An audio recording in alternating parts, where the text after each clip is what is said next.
Hello friends, welcome to only eyes Hindi. सभी दोस्तों का बहुत बहुत स्वागत है। आई होप बच्चों आप सभी की जो स्टडी है वह अच्छी चल रही होगी। साथ ही आपका जो पॉलिटिकल लक्ष्मीकांत सीरीज है, अच्छा देखो एनसीईआरटी हम 11-12 का कर चुके, काफी सारी इन्फॉर्मेशन आपको मिल गई, बहुत बेसिक इन्फॉर्मेशन। और हमने उस एनसीईआरटी में केवल बेसिक तो पढ़ा नहीं था, काफी सारी चीजें हमने यूपीएससी के स्टैंडर्ड को टच करने की कोशिश की थी, चाहे उसमें क्वेश्चंस को ऐड करना हो, चाहे मेंस हो, चाहे करंट अफेयर हो, तो वो वीडियोस भी अवेलेबल है। ऐसे बच्चे जो डायरेक्ट यहाँ से स्टार्ट कर रहे हैं, लग रहा है कि कुछ कुछ बेसिक मिसिंग है, वो बेसिक आप वहाँ से पढ़ लीजिए, एक कनेक्टिविटी बन जाएगी टॉपिक की, आप फिर ये देख लो, है ना। तो अभी तक आपके 30 टॉपिक हो चुके हैं। लास्ट हमने राज्यपाल के बारे में पढ़ा था, क्योंकि आपका स्टेट गवर्नमेंट स्टार्ट हो चुका है ना। भाग 6 स्टेट गवर्नमेंट, राज्यपाल की बात हम कर चुके हैं। चैप्टर काफी थोड़ा सा बड़ा था आपका चैप्टर राज्यपाल का, क्योंकि काफी सारी चीजें उसमें समझानी थी, है ना। अब आज हम बात करने वाले हैं मुख्यमंत्री की। समझ में आया था ये वाला चैप्टर? बताओ जरा कमेंट करके। आज का चैप्टर छोटा सा है, आपको आज 3 घंटे का क्लास नहीं मिलेगा, विद इन 1 आवर के आसपास आपकी जो क्लास है वह हो जाएगी। चीफ मिनिस्टर, मुख्यमंत्री क्या होता है? मुख्यमंत्री क्या काम करता है? मुख्यमंत्री कौन इसकी नियुक्ति करेगा, क्या इसके पास शक्तियां होंगी, इन तमाम चीजों की बात हम करेंगे। तो ये टेलीग्राम चैनल है बच्चों, स्कैन करके ज्वाइन कर लो for class PDF, class notes, classes का information, video link @Manju PW UPSC वाला। यहाँ से आप अपने डाउट कमेंट्स ये सारी चीजें भी कर सकते हो। तो चीफ मिनिस्टर, मुख्यमंत्री में हमें पढ़ना क्या क्या है कि मुख्यमंत्री का जो अपॉइंटमेंट है या नियुक्ति की बात करेंगे, कौन करेगा, शपथ, कार्यकाल या वेतन इनका क्या होगा, कार्य और शक्तियों के संदर्भ में मंत्रिपरिषद, राज्यपाल, राज्य विधानमंडल के संदर्भ में क्या शक्तियां होंगी और राज्यपाल के साथ किस तरह से संबंध होंगे। तो बेसिकली हमें ये सारी बातें जो है वह पढ़नी है, ठीक है। अच्छा ये देखो कि हमने बेसिकली किस व्यवस्था को अपनाया। जैसे कि लास्ट हमने जाना था कि हमने जिस संघीय व्यवस्था को अपनाया, संघीय व्यवस्था में 2 से अधिक स्तरों पर सरकारों का होना और राज्य स्तर पर राज्य सरकारें हैं जो राज्य से संबंधित मुद्दे देखती है, राज्य का कार्यकाज, प्रशासन, राजनीतिक व्यवस्था, इन सभी चीजों को संविधान के हिसाब से चलाती है। गवर्नर उसमें टॉप पर था। गवर्नर उसमें क्या था? सेम वही स्थिति थी जो कि राष्ट्रपति की थी, है ना। सेम वही स्थिति थी जो कि राष्ट्रपति की थी। तो हमने जिस सिस्टम को अपनाया, पार्लियामेंट्री सिस्टम,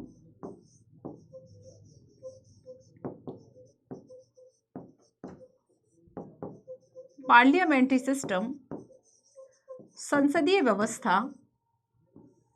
अच्छा ये बताओ, संसदीय व्यवस्था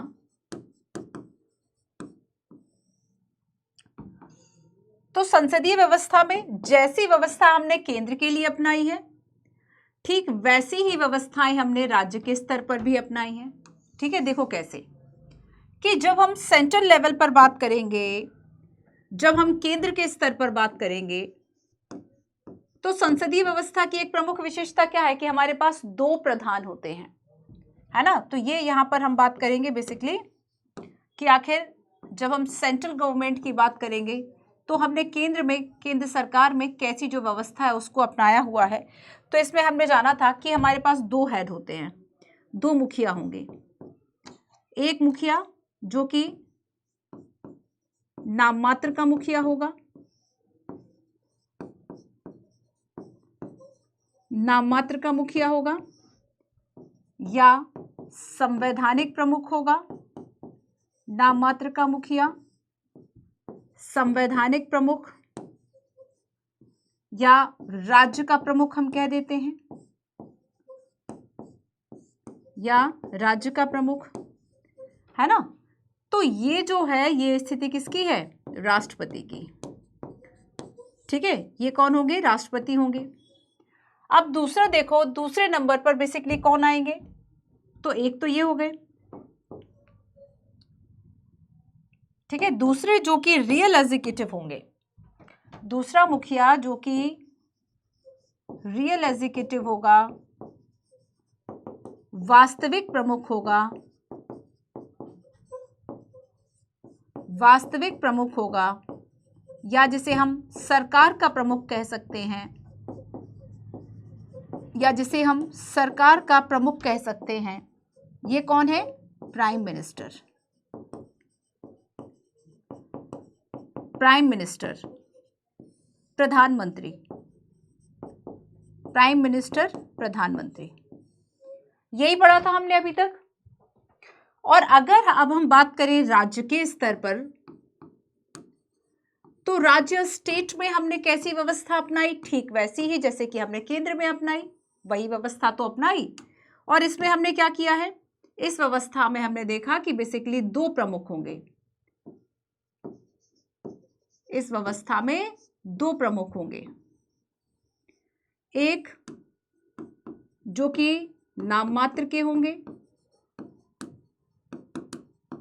ठीक है, जो कि हम कह देंगे कि राज्य के प्रमुख होंगे या संवैधानिक प्रमुख होंगे। और ये कौन होंगे? गवर्नर। ये कौन होंगे? गवर्नर, राज्यपाल। और दूसरे प्रमुख जो कि रियल प्रमुख होंगे, सरकार या गवर्नमेंट के हेड होंगे, सरकार या वास्तविक प्रमुख होंगे।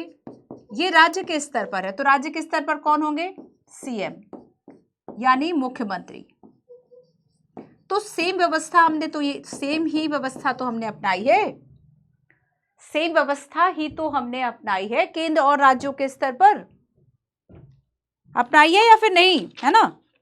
तो देखो बेसिकली कि हमने पार्लियामेंट्री सिस्टम ऑफ गवर्नमेंट में इन व्यवस्थाओं को हमने अपनाया। अब पीएम और सीएम की बात थोड़ी सी हो जाए। यहां पर तो हमने दोनों हेड की बात कर ली, ये समझ में आ गया इतना कि पार्लियामेंट्री सिस्टम की अगर हम बात करें तो इसकी एक मुख्य विशेषता होती है कि इसमें दो प्रमुख होते हैं। इसमें दो प्रमुख होते हैं, एक मुख्य विशेषता है। और ये दो प्रमुख में होता है, एक नाम मात्र का प्रमुख होता है और दूसरा वास्तविक प्रमुख होता है ना।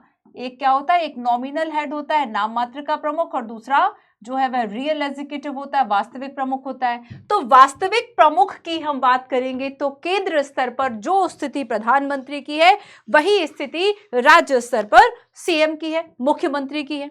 जैसे कि केंद्र में हमने देखा कि ठीक है राष्ट्रपति संवैधानिक प्रमुख है, पर सारा जो कामकाज चलेगा वास्तविक रूप से वह तो पीएम के नेतृत्व में जो मंत्री परिषद है उसके द्वारा कार्य किया जा रहा है, वास्तविक शक्तियों का इस्तेमाल उसी के द्वारा किया जा रहा है। ठीक वैसे ही जब हम राज्य की बात करेंगे तो राज्य में मुख्यमंत्री के नेतृत्व में जो राज्य की मंत्री परिषद है, केंद्र की मंत्री परिषद पीएम के नेतृत्व में है, जो राज्य की मंत्री परिषद है उसके द्वारा, मतलब उसके पास वास्तविक पावर है। राष्ट्रपति अपने मन से तो कुछ काम कर नहीं सकते, राज्यपाल फिर भी कर सकता है, क्योंकि राज्यपाल के पास कुछ विवेकाधिकार हैं जो कि संविधान में राष्ट्रपति को नहीं दिए गए। याद है ना, हमने जाना था कि एक ऑप्शन एक्स्ट्रा हमेशा राज्यपाल के पास मिल जा रहा था हमें, चाहे वह विधेयकों की बात करके हमने समझाओ या फिर तमाम बातों में जाना था ना हमने इस बात को। तो अब देखो बच्चों कि अब हम पीएम और सीएम की थोड़ी सी चर्चा कर लें, फिर हम आते हैं नियुक्ति पर।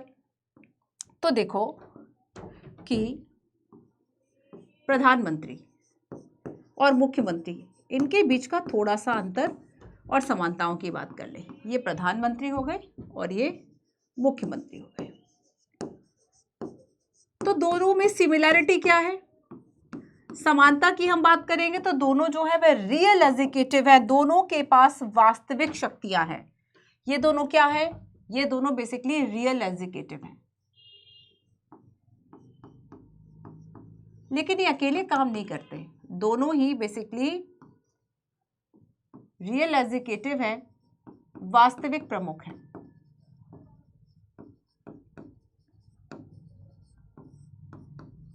इन दोनों के पास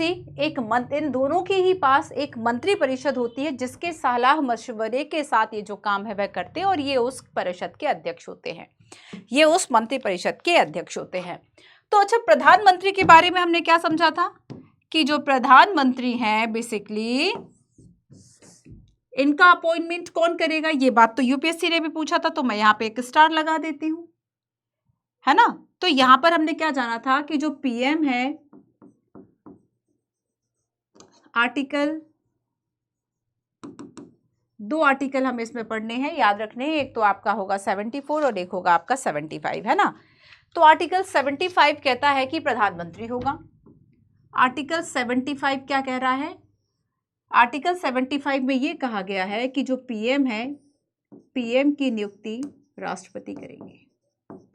पीएम की नियुक्ति कौन करेंगे? राष्ट्रपति करेंगे। ये बात यूपीएससी ने पूछी थी। आपको लगेगा कि नहीं, पीएम तो बेसिकली निर्वाचन होगा, प्रत्यक्ष होगा, अप्रत्यक्ष होगा, कुछ भी लग सकता है, लगने का तो कुछ भी नहीं है ना। लेकिन आर्टिकल 75 बस इतनी जानकारी आपको देता है, और जो जानकारी आपको दी गई है, अगर उसी जानकारी के आधार पर आपसे प्रश्न पूछा गया है तब आप इसी इंफॉर्मेशन को बताओगे, है ना। अब देखो, मुख्यमंत्री की हम बात करेंगे, सीएम की बात करें तो आर्टिकल 164 ये कहता है, सेम है, सेम बिल्कुल चीजें। आर्टिकल 164 क्या कह रहा है कि जो गवर्नर है,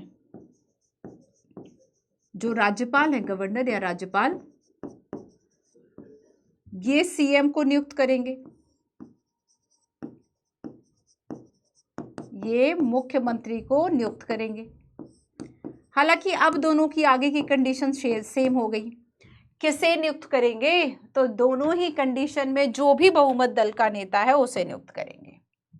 अगर हम देखें कि किसे नियुक्त करेंगे, क्या किसी भी व्यक्ति को नियुक्त कर सकते हैं पीएम? किसे नियुक्त करेंगे पीएम? राष्ट्रपति, जो कि बहुमत दल का नेता हो, जिसे समर्थन प्राप्त हो, बहुमत दल का नेता हो। और सेम यही बात जो है वह राज्यपाल के संदर्भ में हो जाती है कि जो गवर्नर है वह आखिर सीएम किसे अपॉइंट करेंगे, तो सीएम उसे अपॉइंट करेंगे जिसे राज्य में बेसिकली बहुमत प्राप्त हो। राज्य में बहुमत दल का समर्थन जिसे प्राप्त हो, बहुमत का समर्थन जिसे प्राप्त है, बेसिकली उस व्यक्ति को जो सीएम है वो अपॉइंट किया जाएगा। ठीक है, किसके द्वारा? राज्यपाल के द्वारा। तो आर्टिकल 75 और आर्टिकल, इसके अलावा देखो एक और इंपॉर्टेंट बात है कि जब हम आखिर इन दोनों के टर्म की बात करेंगे कि आखिर इनका जो कार्यकाल है वह कितना होगा, आपको जानकर आश्चर्य होगा, अब नहीं होगा क्योंकि आप पढ़ चुके हो, है ना। गलत बोल गई मैं ये लाइन, की आश्चर्य होगा कि अगर हम पीएम की बात करें तो पीएम का जो टर्म है वह कितना होगा? नॉट फिक्स्ड, निश्चित नहीं है इनका कार्यकाल। कार्यकाल दोनों के बारे में सेम बात है, ये कार्यकाल निश्चित नहीं है। अगर कार्यकाल निश्चित नहीं है तो कब और इन्हें कैसे हटाया जा सकता है, या फिर ये कैसे रहेंगे? तो याद रखना कि जो पीएम है बेसिकली ये राष्ट्रपति के प्रसाद पर्यंत काम करेंगे, पद पर रहेंगे राष्ट्रपति के। लेकिन इसमें भी इफ बट है, शर्त है, राष्ट्रपति के प्रसाद पर्यंत पद पर रहेंगे। राष्ट्रपति के प्रसाद पर्यंत, प्लेजर ऑफ द प्रेसिडेंट। अच्छा एक बात और समझो कि राष्ट्रपति के प्रसाद पर्यंत पद पर है तो कभी भी हटा देंगे क्या? पीएम या सीएम को कभी भी हटाया जा सकता है क्या? नहीं, ऐसा नहीं है। क्यों? क्योंकि जब तक के जो पीएम है इन्हें समर्थन प्राप्त है तब तक नहीं हटा सकते। तो जब तक बहुमत प्राप्त है, जब तक बहुमत प्राप्त है तब तक नहीं हटाया जाएगा। जब तक बहुमत प्राप्त है तब तक नहीं हटाया जाएगा। और यही सारी कंडीशन मुख्यमंत्री की होगी। बस मुख्यमंत्री के संदर्भ में ये सारे पावर्स किसके पास आ गए? गवर्नर के पास आ गए। किसके पास आ गए ये सारे पावर? तो जब गवर्नर नियुक्त कर रहा है बच्चों, ठीक है, तो गवर्नर हटा भी सकता है। सो बेसिकली आपको याद रखना है। अच्छा, सैलरी की बात करें इन दोनों की, सैलरी टर्म का क्या है? वेतन भत्ता जो है वह कैसे मिलेगा? तो जब हम पीएम की बात करेंगे तो पीएम के संदर्भ में संसद यह तय करेगी। आप खुद सोच लो, सीएम के संदर्भ में क्या होगा कि जो राज्य का विधानमंडल है वो तय करेगा क्या वेतन भत्ता और इनको क्या विशेषाधिकार, क्या बाकी चीजें प्राप्त होंगी, वेतन, वो सारी चीजें। ठीक है, आया समझ में? आगे दो चार इंफॉर्मेशन और हैं, हम उनको भी समझ लेते हैं।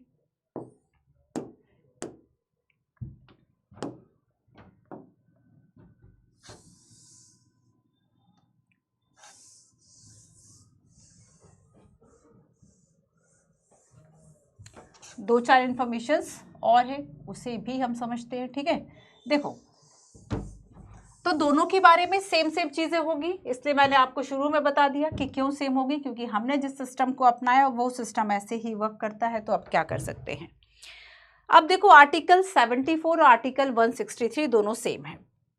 आर्टिकल 174 74 और 163, अब ये दोनों आर्टिकल्स आखिर कहते क्या हैं? ये दोनों आर्टिकल जो है बेसिकली ये कहते हैं कि काउंसिल ऑफ मिनिस्टर होगा,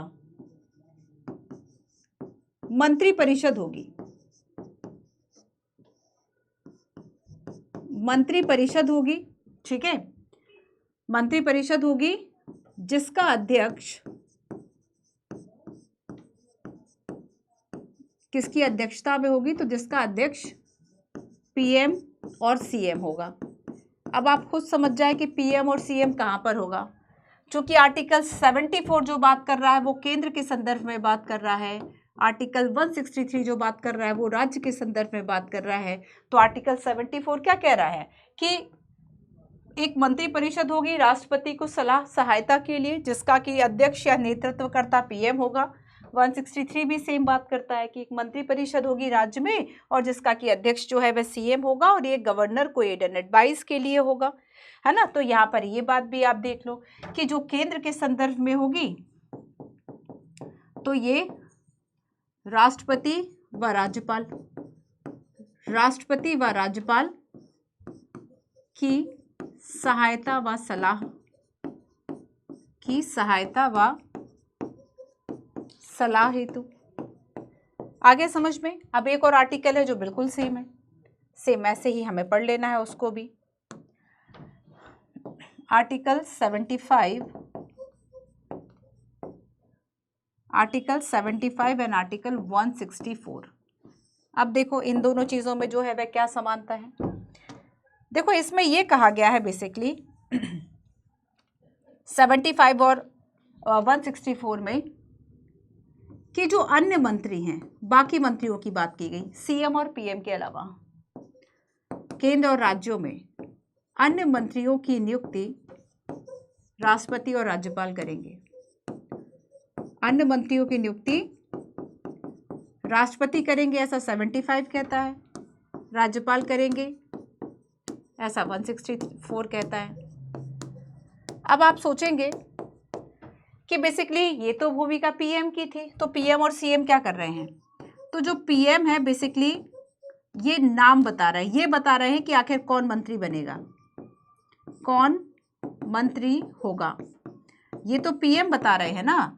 तो बेसिकली जो सिलेक्ट करने का काम है, सिलेक्ट करने का जो काम है वो पीएम कर रहे हैं और नियुक्ति या अपॉइंट करने का जो काम है वो राष्ट्रपति कर रहे हैं। ठीक वही सीएम के संदर्भ में भी होगा कि राज्यपाल अपॉइंट जरूर कर रहे हैं पर मंत्री कौन होगा कौन नहीं होगा, ये जो सिलेक्शन वाला काम है ये सीएम का होगा कि आखिर कौन जो है वह मंत्री बनाया जाएगा। ठीक है। अब आप सोचेंगे कि जो अन्य मंत्री है बेसिकली इनका कार्यकाल क्या होगा, तो भाई जब इनका जो अध्यक्ष है बेसिकली या नेतृत्व करता है, जब वही प्लेजर ऑफ द प्रेसिडेंट है, जब वही राष्ट्रपति के प्रसाद पर्यंत है, ये कहाँ तक कार्यकाल की सुरक्षा पाएंगे। तो याद रखना कि जो अन्य मंत्री हैं वो भी राष्ट्रपति या राज्यपाल, राष्ट्रपति केंद्र के संदर्भ में, राज्यपाल राज्य के मंत्रियों के संदर्भ में, राष्ट्रपति और राज्यपाल के प्रसाद पर्यंत। अब फिर एक बात आती है कि क्या कभी भी हटा सकते हैं, अगर प्रसाद पर्यंत है तो ये कभी भी नहीं हटा सकती, बल्कि क्या करेगी, कभी भी नहीं हटा सकते राष्ट्रपति और राज्यपाल, बल्कि क्या करेंगे, तो जब मुख्यमंत्री अगर कह दे कि भाई बर्खास्त कर दो तो उसको बर्खास्त किया जा सकता है। इसके अलावा एक और बात सुनो कि अगर हम ये देखें कि जो सीएम है और पीएम है, अगर मान लो इनकी मृत्यु हो जाती है, ठीक है, सीएम और पीएम की अगर मृत्यु हो जाती है तो इस केस में क्या होगा,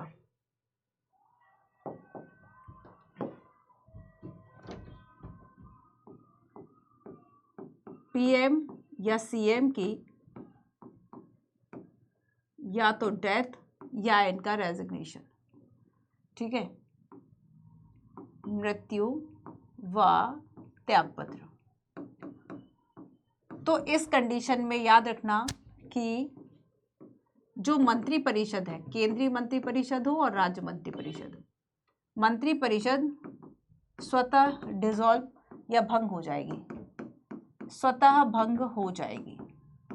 केंद्र की मंत्री परिषद के बारे में हमने पढ़ा था कि जब प्रधानमंत्री ओथ या शपथ ले लेंगे तब जाके केंद्रीय मंत्री परिषद अस्तित्व में आएगी। ठीक उसी तरह से सीएम के बारे में भी है कि मुख्यमंत्री जब शपथ या ओथ लेंगे, अपने पद की शपथ लेंगे, उसके बाद जो राज्य मंत्री परिषद है वो अस्तित्व में आएगी। और जैसे ही सीएम या तो मृत्यु या ताकत देते हैं, मंत्री परिषद अपने आप विकसित हो गई, उसको अलग से विकसित करने के लिए कुछ नहीं करना है। तो यहाँ पर आपको ये जो वर्ड है वह याद रखना है, ऑटोमेटिकली डिसॉल्व्स।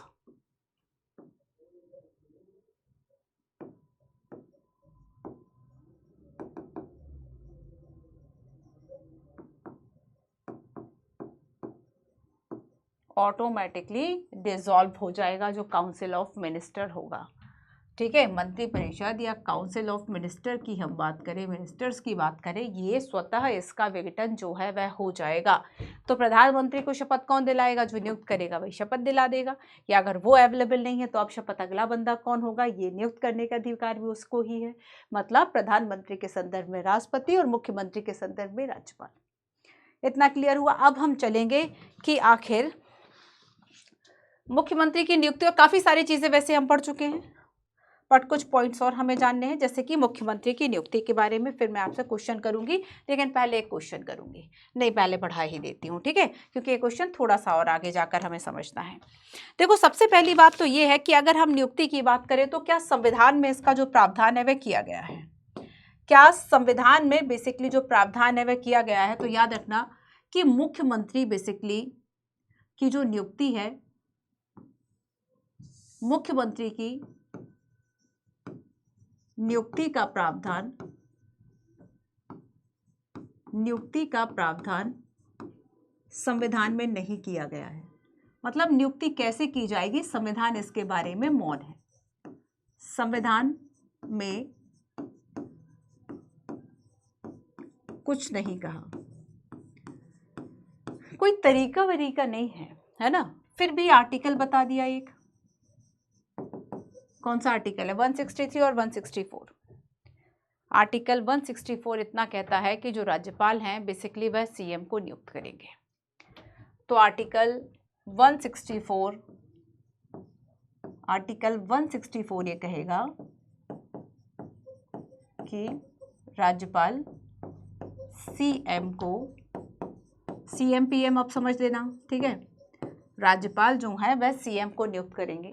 लेकिन अब किसे नियुक्त करेंगे वो बात हमने जान ली कि ऐसा नहीं है कि किसी को भी नियुक्त कर देंगे, बल्कि बेसिकली जो बहुमत दल का नेता है, संसदीय व्यवस्था में बहुमत दल के नेता को सीएम नियुक्त किया जाता है। संसदीय व्यवस्था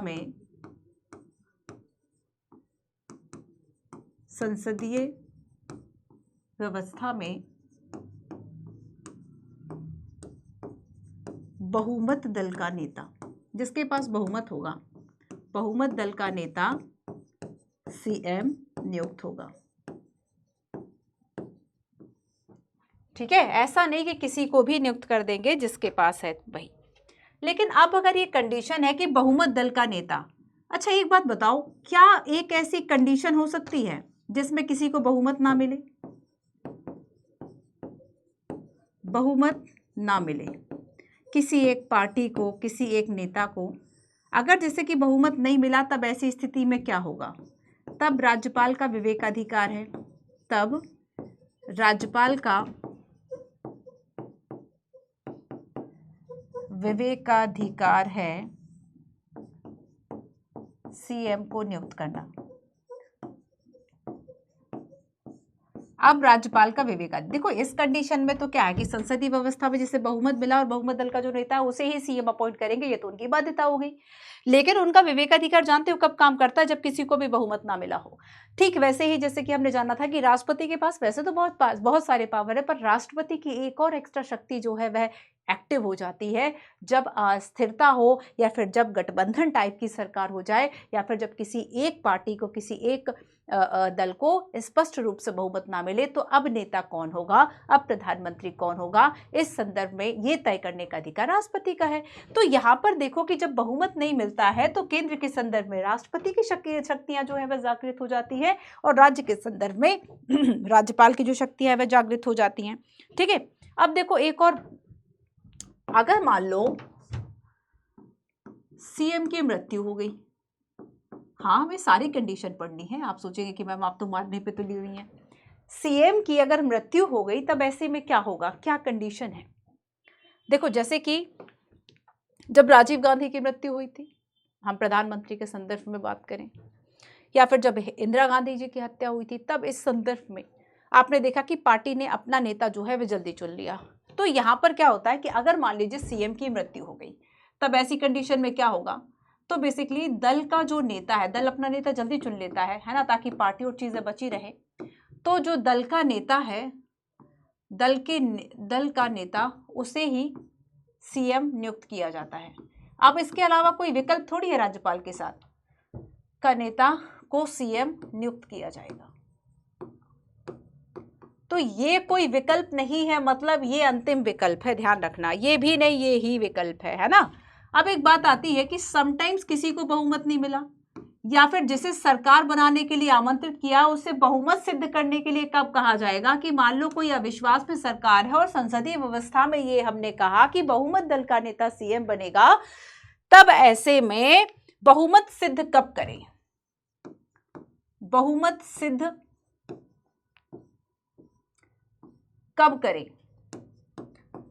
तो क्या नियुक्त होने के पूर्व या नियुक्त होने के बाद एक उचित समय दिया जाए, क्या नियुक्त होने के पूर्व कि नियुक्त नहीं हुए पहले ही जो है कि आप सीएम बन सकते हैं, आपके पास बहुमत यानी पहले ही तय करूं, तो नियुक्त होने के पूर्व नहीं, ध्यान रखना, नियुक्त होने के पूर्व इसकी आवश्यकता नहीं। आवश्यकता कब है, नियुक्त होने के बाद एक निश्चित समय दिया जाता है, लगभग 30 दिन के आसपास का। तो नियुक्त होने के बाद ये आवश्यक है कि अब बहुमत सिद्ध कर लो। नियुक्त होने के बाद उचित समय, और ये सारे मौके राज्यपाल दे रहा है, नियुक्त होने के बाद उचित समय में जो बहुमत है वह सिद्ध करें। हमने एक कंडीशन पढ़ी थी कि क्या किसी ऐसे व्यक्ति को सीएम नियुक्त किया जा सकता, पीएम नियुक्त किया जा सकता है जो कि मंत्री ना रहा हो, जो कि मंत्री नहीं है अभी, ना राज्यसभा ना लोकसभा, पीएम के बारे में पढ़ा था। तो क्या सीएम भी किसी ऐसे व्यक्ति को नियुक्त किया जा सकता है जो मंत्री नहीं है, क्या सीएम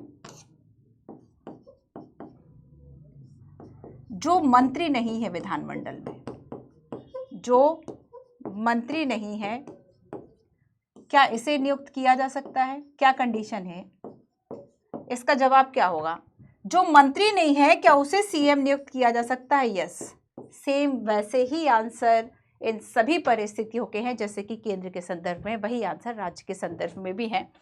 तो सीएम जो मंत्री नहीं है उसे नियुक्त डेफिनेटली किया जा सकता है, बस वही 6 मंथ का पीरियड इस पर भी लग जाता है कि विद इन 6 मंथ जो है वह आप किसी सदन की सदस्यता को बेसिकली ज्वाइन कर ले। यहाँ ऐसी कोई बाध्यता नहीं है कि आपको विधान परिषद ही ज्वाइन करना है या फिर विधानसभा ही ज्वाइन करना है, ऐसी कोई बाध्यता नहीं है। ठीक है, आया समझ में, क्योंकि हम देखेंगे कि मुख्यमंत्री जो है वह दोनों में से किसी का भी सदन जो है वह होना अनिवार्य है एक समय के बाद। मतलब वो अगर मान लीजिए किसी कोई व्यक्ति जो है वह मंत्री अगर नहीं है और वो 6 महीने के बाद मंत्री भी नहीं बना, तब ऐसी कंडीशन में क्या होगा, तो यूपीएससी समटाइम कंडीशनल बेस भी क्वेश्चन पूछ लेता है।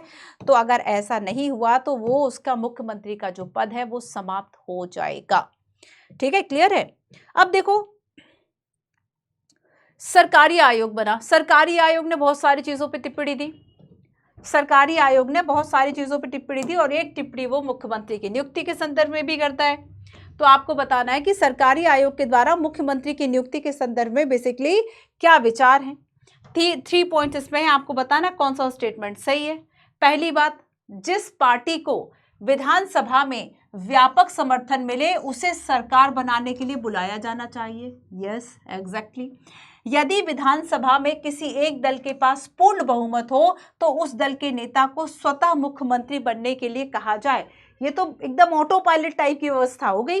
जैसे कि आप देखेंगे कि आजकल की गाड़ियों में ये ऑटो पायलट मोड, या फिर आप देखेंगे कुछ अडास फीचर टाइप के आते हैं कि अगर कभी आप देखेंगे कोई ड्राइविंग करते करते झपकी भी लग गई तो 10-12 सेकंड का जो मामला है वह गाड़ी खुद संभाल लेगी, है ना। एआई का यही तो फायदा है। तो क्या ऐसा कुछ है कि इसको ऐसे ऑटो मोड में डाल दो कि अगर पूर्ण बहुमत मिल गया तो वो स्वतः मुख्यमंत्री बेसिकली बन जाए? क्या इस तरह का कुछ होना चाहिए? तो ये व्यवस्था बेसिकली क्या कहा, ये व्यवस्था भी सरकारी आयोग ने कही। जिसे विधानसभा में पूर्ण बहुमत ना मिला हो उसे 30 दिनों के अंदर बहुमत सिद्ध करने के लिए कहा जाए। अब ये नहीं कहा कि पूर्ण बहुमत नहीं मिला हो लेकिन नियुक्ति के पूर्व कहा जाए तो गलत हो जाता है। नियुक्ति के बाद यहाँ पे देखो 30 डेज का जो टाइम है वह लिखा है, 30 डेज का टाइम पीरियड दिया हुआ है सरकारी आयोग के द्वारा। तो इस तरह से यहाँ पर तीनों ही जो स्टेटमेंट है वो इसमें सही है ना। तो सरकारी आयोग क्या कह रहा है? सरकारी आयोग ने कहा, आपको पता है सरकारी आयोग बना क्यों था? तो केंद्र राज्य संबंधों पर बना था।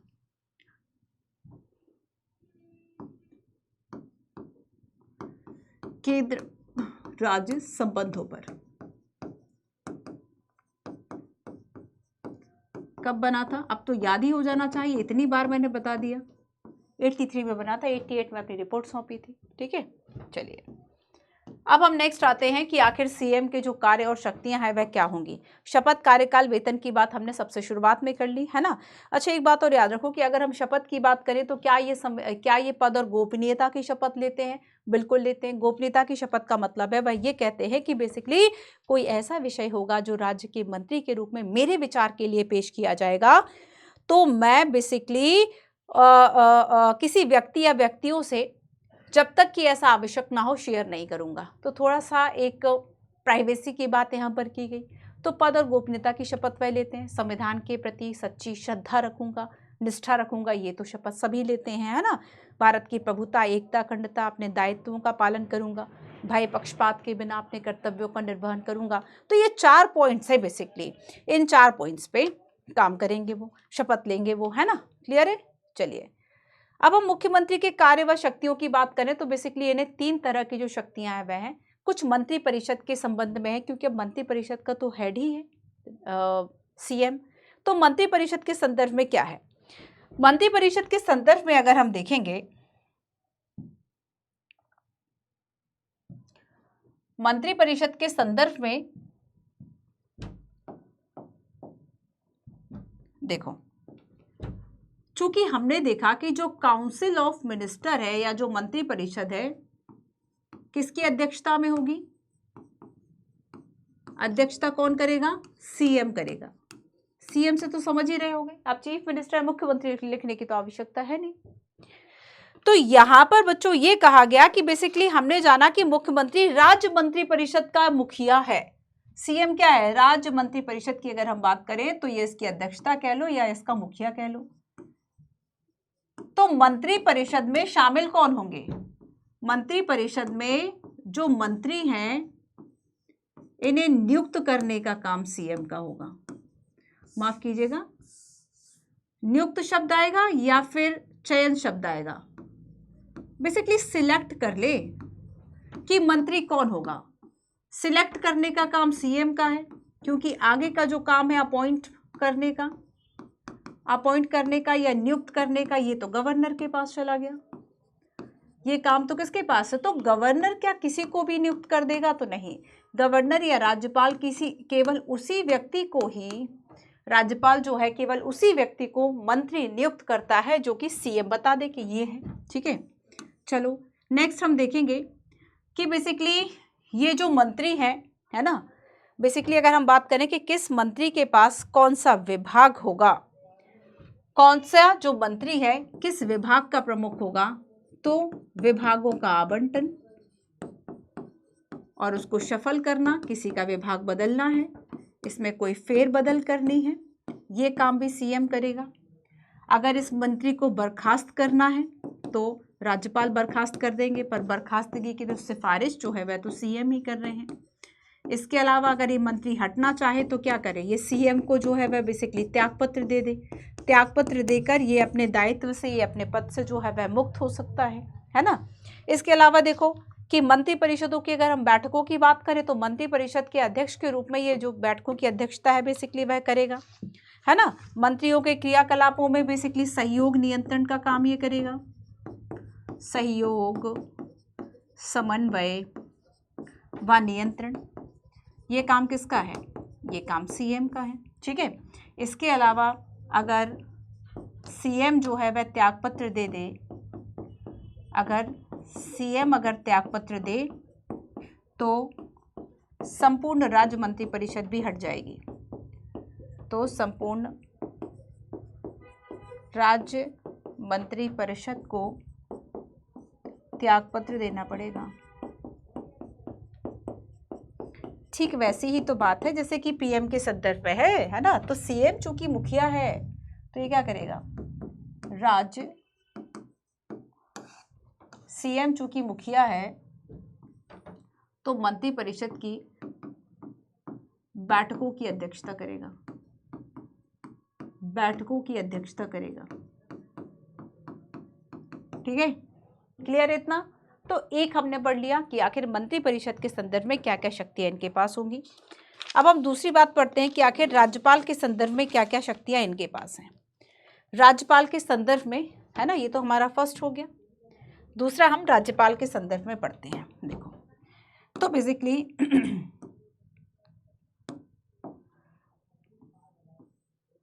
राज्यपाल के संदर्भ में अगर हम देखेंगे तो सबसे, देखो इसमें 2 पॉइंट्स मेन रूप से पढ़ने हैं। राज्यपाल कैसे काम कर रहा है? जो राज्य की मंत्री परिषद उसकी सहायता सलाह से। तो क्या सारी मंत्री परिषद से एक एक मंत्री से वह सलाह लेंगे? नहीं। तो ये काम बीच में कौन कर रहा है? सीएम कर रहे हैं।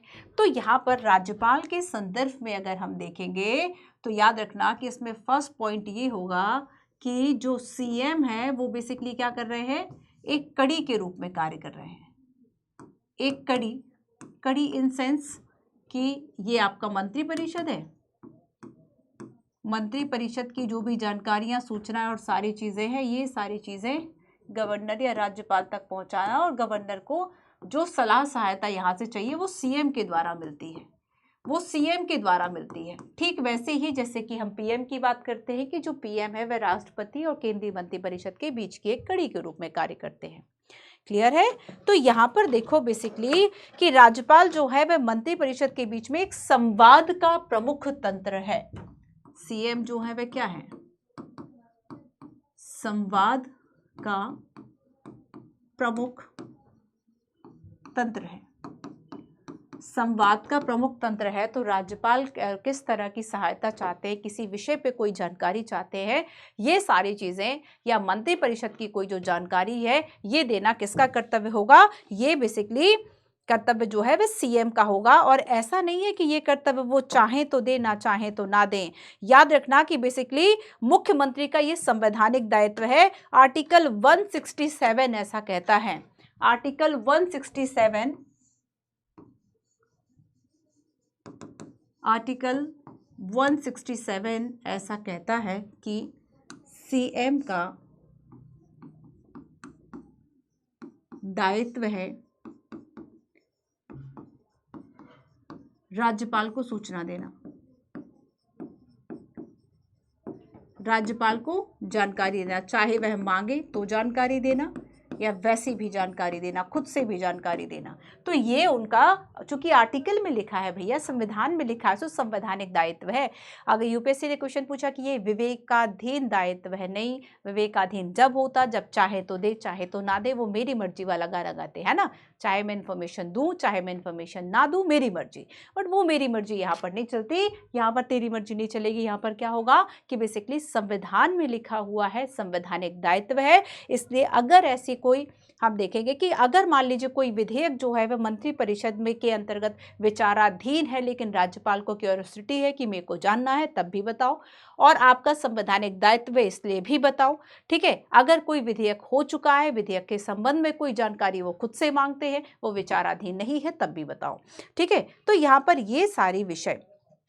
अच्छा, एक बात और कि मान लो आपस में कभी कभी हम कहते हैं कि ठीक है हम कल इस विषय पे बात करेंगे, पर मुद्दा तय नहीं हुआ, विषय तय नहीं हुआ, तब भी अगर इस तरह के जो विचार है वो जानने का भी अधिकार बेसिकली किसके पास है? राज्यपाल के पास है। अब दूसरी बात इसमें यह है कि बेसिकली जो राज्यपाल है, चाहे हम महाधिवक्ता की बात करें, चाहे राज्य लोक सेवा आयोग के अध्यक्षों की बात करें या राज्य निर्वाचन आयुक्त की बात करें, इनकी नियुक्ति राज्यपाल करेंगे। पर राज्यपाल को सिफारिश देने का काम या परामर्श देने का जो काम है बेसिकली वो कौन करेंगे, वो सीएम के द्वारा किया जाएगा। तो एक बात यहाँ पे ये भी महत्वपूर्ण हो गई, राज्यपाल के संदर्भ में महाधिवक्ता, लोक सेवा आयोग के अध्यक्ष,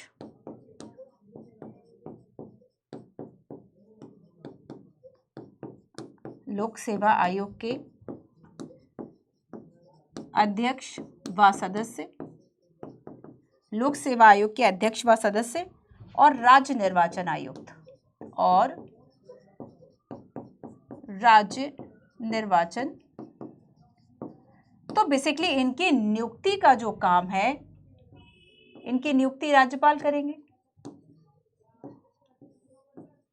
पर राज्यपाल को सिफारिश कौन देगा, है ना। तो यहां पर अब देखो सिफारिश का काम सीएम का होगा, सिफारिश सीएम देंगे। तो एक तो जानकारी दे रहे थे, चाहे वह मांगे या ना मांगे, संवाद का प्रमुख तंत्र था। और दूसरा है कि वो सिफारिश देने के लिए बेसिकली या परामर्श देने का जो काम है, परामर्श और सिफारिश देने का काम ये सीएम का होगा। अब हम देखते हैं कि राज्य विधानमंडल के संदर्भ में आखिर क्या क्या शक्तियां हैं। इसको हम यही देख लेते हैं, 2-3 ही पॉइंट है। राज्य विधानमंडल के संदर्भ में आखिर क्या शक्तियां हैं। राज्य का जो विधानमंडल है, विधानसभा की अगर हम बात करें, इस संदर्भ में क्या क्या शक्तियां हैं। देखो कि राज्यपाल जो विधानसभा का सत्र बुलाएंगे, स्थगित करेंगे, उस संदर्भ में सलाह देने का काम तो मुख्यमंत्री का ही है। इसके अलावा राज्यपाल विधानसभा को विघटित करने की सिफारिश भी कर सकता है और वह सभा पटल पर सरकारी नीतियों की घोषणा करेगा, है ना। तो 3 बातें हैं कि अगर सत्र बुलाया जाए, सत्र का विघटन किया जाए, सत्र बुलाया जाए, सत्र का विघटन किया जाए या तो इसमें सिफारिश सीएम की लगेगी, करेंगे ये काम राज्यपाल। सिफारिश किसकी लगेगी, सीएम की, लेकिन ये काम कौन कर रहा है, राज्यपाल कर रहा है, ठीक है। इसके अलावा सरकारी नीति की घोषणा करना, सरकारी नीतियों की घोषणा करना, तो ये काम बेसिकली विधानमंडल के संदर्भ में आया, समझ में। तो हमने 3 शक्तियों की बात की, मंत्रिपरिषद के संदर्भ में, राज्यपाल और अब इस क्वेश्चन को देखो, मुख्यमंत्री निम्न पर विचार कीजिए। कुछ अन्य शक्तियां भी होती हैं जिसके अंतर्गत ये आता है। वह राज्य योजना बोर्ड का अध्यक्ष होता है। यूपीएससी ने ठीक इसी पैटर्न पर जो क्वेश्चन है वह पीएम के संदर्भ में पूछा था। पीएम के संदर्भ में जो क्वेश्चन है वह पूछा था और उसमें एक जो गलत था वह ये था कि सिविल सेवा बोर्ड का वह अध्यक्ष होता है पदेन रूप से। क्या होता है बताइए। तो वह राज्य योजना आयोग बोर्ड का अध्यक्ष होता है, ठीक है। वह संबंधित क्षेत्रीय परिषद का क्रमवार उपाध्यक्ष के रूप में कार्य करेगा और एक समय में इसका कार्यकाल 1 वर्ष का होगा। तो जो क्षेत्रीय परिषदें बनेगी उन क्षेत्रीय परिषदों में मान लीजिए जो राज्य शामिल हैं उसमें बेसिकली हम देखेंगे कि एक क्रमवार रूप से जो नाम है वह आता रहेगा उपाध्यक्ष के रूप में। तो अध्यक्ष कौन होगा क्षेत्रीय परिषद का, कॉमेंट करके बताओ। वह अंतर राज्य परिषद और नीति आयोग का सदस्य होता है और दोनों परिषदों की अध्यक्षता पीएम के द्वारा की जाती है, किसी की गृह मंत्री के द्वारा तो नहीं की जाती। कुछ बच्चों ने दिमाग लगा लिया तो हाँ मैम की जाती है। अरे नहीं भैया गलत बोल रही हूँ मैं, नहीं की जाती। ये सारी चीज़ें प्रधानमंत्री ही करेंगे, ठीक है। तो चाहे अंतर्राज्यीय परिषदों की बात करें या नीति आयोग की बात करें, इनकी अध्यक्षता बेसिकली पीएम करेंगे। राज्य सरकार का मुख्य प्रवक्ता होगा। राज्य सरकार का मुख्य, हमने देखा कि सरकारी नीतियों जो है सभा पटल पर रखना, ये विधानमंडल के संदर्भ में हमने देखा था कि कोई भी योजना किसी भी तरह की चीज है, जैसे कि प्रधानमंत्री मुख्य रूप से सरकार का प्रमुख प्रवक्ता होता है, वो बताता है कि किस तरह की चीजें चल रही हैं, क्या काम हो रहा है। ठीक वैसे ही राज्य के संदर्भ में सीएम की सेम भूमिका है। आपातकाल के दौरान राजनीतिक स्तर पर वह मुख्य प्रबंधक होगा। आपातकाल के दौरान, यस, तो ये सारी बातें जो है वह सही लिखी हुई है। ये अन्य शक्तियों के अंतर्गत आएगा कि आखिर मुख्यमंत्री के पास और क्या क्या ऐसे पावर हैं। इसके अलावा हम कहेंगे कि देखो जो कोई जनता का नेता है, जनता का नेता क्यों है, क्योंकि जैसे कि मुख्यमंत्री की बात करें तो भाई जनता ने चुना है ना। तो मुख्य जनता ने चुना है इन सेंस कि आपने उस पार्टी को बहुमत दिया, उसका नेता बहता है ना। तो एक तरह से लोगों की राय, लोगों की, तो हम कहेंगे कि बेसिकली ये जनता का प्रतिनिधि है। अगर जनता का अगर प्रतिनिधि है तो जो भी समस्याएं हैं इनको सुनना, इन समस्याओं को सुलझाना। आप देखोगे कि बहुत सारे, जैसे कि एमपी में भी है सीएम हेल्पलाइन, काम हो ना हो पर सीएम हेल्पलाइन है। किसी भी जगह की सरकारी व्यवस्थाओं की कुछ पॉजिटिविटी, कुछ नेगेटिव बातें, ये सारी चीज़ें तो होती हैं, लेकिन फिर भी वही बात है कि किसी भी तरह का हर स्टेट की अगर हम बात करें तो सीएम हेल्पलाइन करके होता है। जैसे कि अभी कुछ बात हुई थी तो मुझे पता चला हरियाणा में भी इस तरह का कुछ कॉन्सेप्ट है। तो यहाँ पर हम देखेंगे कि बेसिकली कि राज्यपाल जो सीएम है वह क्या करते हैं कि चूंकि एक तरह से हम कहेंगे कि राज्य के नेता होने के नाते जनता के विभिन्न वर्गों से वह मिलेंगे और उसके साथ साथ वह उनकी समस्याओं को सुलझाएंगे। ठीक है, क्लियर है इतना? चलिए, तो बस वही बात है कि अगर हम देखेंगे कि राज्यपाल जो है वो तो संवैधानिक प्रमुख है, लेकिन राज्यपाल के अलावा अगर हम देखेंगे तो मुख्यमंत्री की भूमिका वास्तविक प्रमुख के रूप में है। अब बचता है लास्ट की राज्यपाल के साथ क्या क्या संबंध है, बट उसके पहले मैं कुछ आर्टिकल आपको बताती हूँ। Article 163, article 164, article 166, article 167, article 177, ये 5 आर्टिकल आपको याद रखने हैं। 163 कहता है कि मंत्री परिषद द्वारा राज्यपाल को सहायता और सलाह देना, लेकिन आधी बात ही लिखी है इसमें, ये तो कहा ही नहीं गया कि इसका जो मुखिया है बेसिकली इस मंत्री परिषद का वह सीएम होगा। सीएम की अध्यक्षता में ये मंत्री परिषद होगी और राज्यपाल को सहायता और सलाह देगी, एड एंड एडवाइस के लिए, ऐसा आर्टिकल 163 कहता है। आर्टिकल 164 कहता है कि मंत्रियों से संबंधित अन्य प्रावधान है। आर्टिकल 166 कहता है कि राज्य सरकार के द्वारा कार्यवाही का संचालन कैसे किया जाएगा। 167 कहता है कि राज्यपाल को सूचना प्रदान करने से संबंधित मुख्यमंत्री का दायित्व, हो गया ना, 167 मतलब संवैधानिक दायित्व है आपका। 177 कहता है कि मंत्रियों के अधिकार सदनों का सम्मान करते हैं। ठीक है, तो मंत्रियों के अधिकार सदनों का सम्मान करते हैं, तो ये सारी चीजें 177 में है। तो 63, 64, 66, 67 एंड 177। ठीक है, तो राज्यपाल के साथ संबंधों में हम 163, 164 और 167 को समझते हैं। राज्यपाल के साथ जो संबंध है मुख्यमंत्री के, ठीक है, तो आर्टिकल 163 सबसे पहले देखो। आर्टिकल 163 ये कहता है कि संविधान के द्वारा या इसके अधीन राज्यपाल से जो कुछ भी अपेक्षित है, ठीक है, अगर देखो राज्यपाल के वह विवेकाधीन में नहीं है, अगर राज्यपाल की वह विवेकाधीन शक्तियां नहीं है, अपने मन से कुछ करने की शक्ति, क्योंकि संविधान में ऐसी शक्तियां प्रेसिडेंट के पास भले ना हो पर गवर्नर के पास है, तो अगर मान लो कोई ऐसा काम है जो उनके विवेक अधिकार से बाहर है या विवेक अधिकार में नहीं आता, तब ऐसे में वह बेसिकली क्या करेंगे, सलाह और सहायता देने के लिए मंत्री परिषद होगी और जिसका प्रधान मुख्यमंत्री होगा। बेसिकली वह उसी की सलाह के अनुसार ही काम करेंगे। तो 163 ये कहता है, आर्टिकल 163 ये कह रहा है कि राज्यपाल के विवेकाधिकार के मामलों को छोड़कर, राज्यपाल के विवेकाधिकार को छोड़कर अन्य फैसले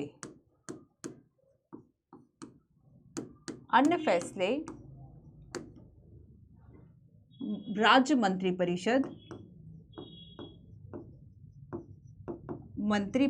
की सलाह से ही करेगा। सलाह से ही शब्द याद रखना, सलाह से ही। लेकिन एक बात और याद रखना कि प्रधानमंत्री पर तो ये सलाह बाध्यकारी है, पर राज्यपाल पर यह सलाह जो है वह बाध्यकारी नहीं है। मतलब ये जो शब्द है, हम देखेंगे कि 42वां संविधान संशोधन हुआ था, उसके द्वारा राष्ट्रपति पर जो मंत्री परिषद की सलाह है, केंद्रीय मंत्री परिषद की जो सलाह, उसको बाध्यकारी, बाइंडिंग बना दिया गया था। बट इस तरह का कोई प्रावधान राज्यपाल के संदर्भ में नहीं किया गया। ठीक है, साथ ही देखो एक बात और, अब हम अगर 164 की बात करेंगे, है ना, तो 164 जो आर्टिकल है ये क्या कहता है, 164 कहता है कि सीएम की नियुक्ति राज्यपाल करेगा।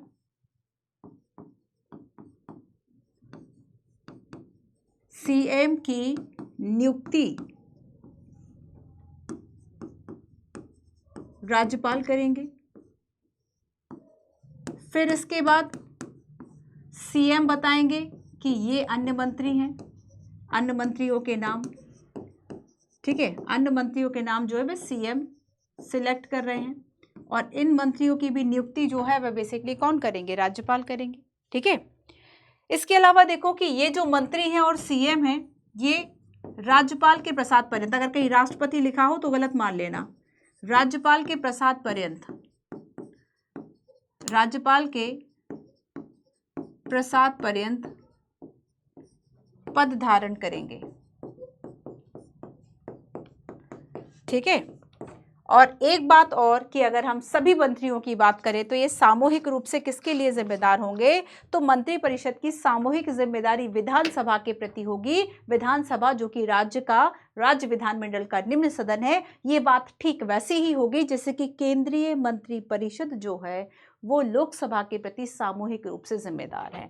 तो यहाँ पर हम देखेंगे नेक्स्ट पॉइंट कि मंत्री परिषद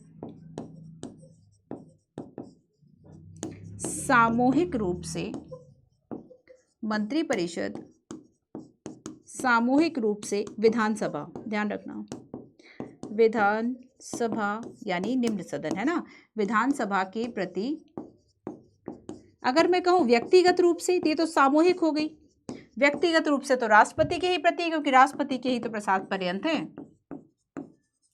राष्ट्रपति के ही प्लेजर पर हैं ये, ठीक है, क्लियर है। अब देखो एक और आर्टिकल इसमें बचता है जो कि आपका आर्टिकल 167, और आर्टिकल 167 क्या कह रहा है कि बेसिकली मुख्यमंत्री के दायित्वों की बात ये कर रहा है कि सीएम का दायित्व होगा। सीएम का क्या दायित्व है, सीएम का दायित्व है कि राज्यपाल को इंफॉर्मेशन दे, राज्यपाल को प्रशासन शासन से संबंधित जो जानकारियां हैं वह दे, है ना। तो यहाँ पर क्या है कि आर्टिकल 163, 164 और 167 तो ये राज्यपाल के साथ संबंधों के संदर्भ में सीएम के बारे में है। तो आर्टिकल 167 क्या कह रहा है कि बेसिकली राज्य के विधान विषयक के संबंधित जो भी जानकारी है जब राज्यपाल मांगे तब राज्यपाल को दे, अगर कोई ऐसा निश्चय किया गया है मंत्रिपरिषद के बीच में तो उस तरह की भी इंफॉर्मेशन से राज्यपाल को दे। साथ ही यहाँ पे ये कहा गया है कि अगर मंत्रिपरिषद ने विचार नहीं किया गया है, उसके विचार के लिए रखे गए हैं, तब भी उस संदर्भ में जो भी बातें हैं वो भी बेसिकली बताए, ठीक है, क्लियर है। चलो, तो ये छोटा सा चैप्टर था, आई होप आपको समझ में आ गया होगा। एक बार मैं जल्दी से बता देती हूँ। सो बच्चों को रिवाइज करते रहिए, कॉन्टिन्यूटी के साथ क्लासेस देखना है, नोट्स बनाओ, बार बार पढ़ो, प्रैक्टिस करते रहो, है ना। कोशिश करो अच्छी लाइफस्टाइल रखो। यूपीएससी की तैयारी करना है तो केवल ये नहीं कि बस पढ़े जा रहे हैं, ये सोच ही नहीं रहे कि हमारा हेल्थ कहाँ जा रहा है, हमारी फिजिकल तो ठीक है, मेंटल हेल्थ कहाँ जा रही है। तो थोड़ा सा अवेयर रहो। ये नहीं है कि केवल अगर आप, यूपीएससी का सफ़र तो काफ़ी लंबा है, थोड़ा सा खुद को खुश रखने की भी ज़रूरत है कि नहीं मैं साथ साथ में कोई अपनी हॉबी भी डेवलप कर लूँ। इंटरव्यू के लिए भी अच्छी रहती है, हमारी पर्सनालिटी के लिए भी अच्छी रहती है। अब ज़्यादा नहीं, मेरे कहने से जो बच्चे ऐसे ना कि आजकल लोगों में बहुत आलस बढ़ गया, और जानते हो उसका कारण क्या है कि पता चला घंटों ऐसे बस डले हुए हैं, केवल फ़ोन हाथ में लिए हुए हैं। रात में भी अगर आप देखें तो गुड स्लीप ना होने के पीछे सबसे बड़ा कारण जो है ये मोबाइल है। अगर आपकी रात में पहले नींद खुलती थी, हो सकता है आप पानी वानी पी के सो जाएं, लेकिन अब अगर नींद खुलेगी तो लोग बाजू में ही फ़ोन रखे रहते, पूरा ध्यान फ़ोन में, सुकून नहीं मिल पाता। तो फिर आप थोड़ा सा फ़ोन खोला, आपने उसको थोड़ा सा स्क्रॉल किया, फिर रख दिया, तो कहीं ना कहीं ये चीज़ें जो है वह आपकी अच्छी हैबिट्स डेवलप नहीं होने देती, है ना। तो यहाँ पर आपको क्या करना है, कोशिश करो कि एक अच्छी लाइफस्टाइल जियो। अपनी लाइफ के छोटे छोटे से जो ऐसे आपको लगती है कि बहुत बड़ी गलतियाँ हैं, ठीक है, तो वो सारी चीज़ें आपको दूर करने की कोशिश करनी है। तो यूपीएससी के दौरान ऐसा नहीं कि एकदम बस पागलों की तरह पढ़ना है, आप पढ़ भी नहीं पाओगे अगर आप लंबे समय तक आप ऐसा करते रहे, आपने खुद की फिजिकल फिटनेस पर ध्यान नहीं दिया। तो आपको कोशिश करना है अपनी फिजिकल फिटनेस में, यही तो अवेयरनेस है ना। अवेयरनेस क्या है, यही तो अवेयरनेस है। तो थोड़ा सा अवेयर रहते हुए अपनी पूरी स्टडी करो, अपना देखो, खुद का थोड़ा सा सेल्फ इवेल्युएट जो है समय समय पर करते रहो कि यार मैं तो पिछले 6 महीने से केवल 2 घंटे या 3 घंटे ही एवरेज पढ़ता हूँ, और उसमें भी 15 दिन पढ़ाई नहीं करता हूँ। आप खुद सोचो, क्या आप उन बच्चों में से हो जो मान लीजिए 10 या 20 हज़ार ही ऐसे बच्चे हैं जिनके बीच में कॉम्पिटिशन है, बाकी तो सब फॉर्म भर रहे हैं, बस एग्जामिनेशन हॉल में जाके वो पेपर ले आ रहे हैं, इससे अच्छा मार्केट से खरीद लेते। तो आपको कोशिश करना है कि आप उन बच्चों में से आए एटलीस्ट जो कंपटीशन जिनके बीच में रियल है, और वो बहुत अवेयर बच्चा है, जो प्रैक्टिस करता है, अपनी गलतियों को दूर करता है, ठीक है, आपको भी उन्हीं में से बनना है। चलिए, तो यहाँ पर हमने मुख्यमंत्री के बारे में बात की, कल हम राज्य मंत्रिपरिषद के बारे में बात करेंगे, ठीक है। नेक्स्ट वीक आफ्टर होली आप सभी को इन एडवांस हैप्पी होली। सो खुश रहिए, है ना, जीवन आपका बिल्कुल रंगों से भरा रहे। तो देखो इसके बाद हम कोशिश करेंगे कि नेक्स्ट वीक जो होगा, है ना, उसके बाद हम होली के बाद बेसिकली कि आपको एक पॉलिटी का स्पेशल वीक दे, और ये सब खत्म करने के बाद राज्य सरकार के बारे में फिर एक जो है वह लाइव क्लास हम डेफिनेटली लेंगे। आप सभी को लाइव क्लास में आना है, लाइव क्लास में अपने डाउट्स पूछने हैं, अब तक जो पढ़ा है उसके बारे में आप मुझे बताएंगे कि हाँ मैम हमारा ये क्लियर हो गया, ठीक है, क्लियर है। तो चलिए बच्चों, मिलते हैं हम अपनी नेक्स्ट क्लास में, पर उसके पहले बता दूं आपको कि ये आपका टेलीग्राम चैनल है, आपको ज्वाइन करना है। क्लासेस की इन्फॉर्मेशंस, PDF नोट्स, इन सब के लिए सर्च कर लो @मंजू PW UPSC वाला, इसको ज्वाइन कर लो, ठीक है। तो हमने आज चीफ मिनिस्टर के बारे में पढ़ा, नियुक्ति कैसे होगी, शपथ, कार्यकाल, वेतन, कार्यशक्तियाँ, है ना, और राज्यपाल के साथ क्या संबंध। हमने संसदीय व्यवस्था से थोड़ी सी शुरुआत की कि जो संसदीय व्यवस्था है दो प्रमुख होंगे, तो जो व्यवस्था केंद्र में वही व्यवस्था राज्य में। प्रधानमंत्री और मुख्यमंत्री रियल एग्जीक्यूटिव है, आर्टिकल 75 PM 164 गवर्नर, है ना। राज्यपाल और राष्ट्रपति का थोड़ा सा आपको याद रखना है अंतर, और इसके अलावा 174 163 सेम है, अंतर केवल केंद्र राज्य का है, ठीक उसी तरह से 75 और 164 सेम है, ठीक है। मुख्यमंत्री की नियुक्ति के बारे में कुछ प्रावधान, कुछ सरकारी आयोग की रिपोर्ट, कार्यों की बात की, 3 कार्य, मंत्रिपरिषद, राज्यपाल, राज्य विधानमंडल, एक क्वेश्चन देखा, राज्यपाल के साथ संबंध, इंपॉर्टेंट आर्टिकल, ठीक है। तो चलिए मिलते हैं हम अपने नेक्स्ट सेशन में। Thank you so much.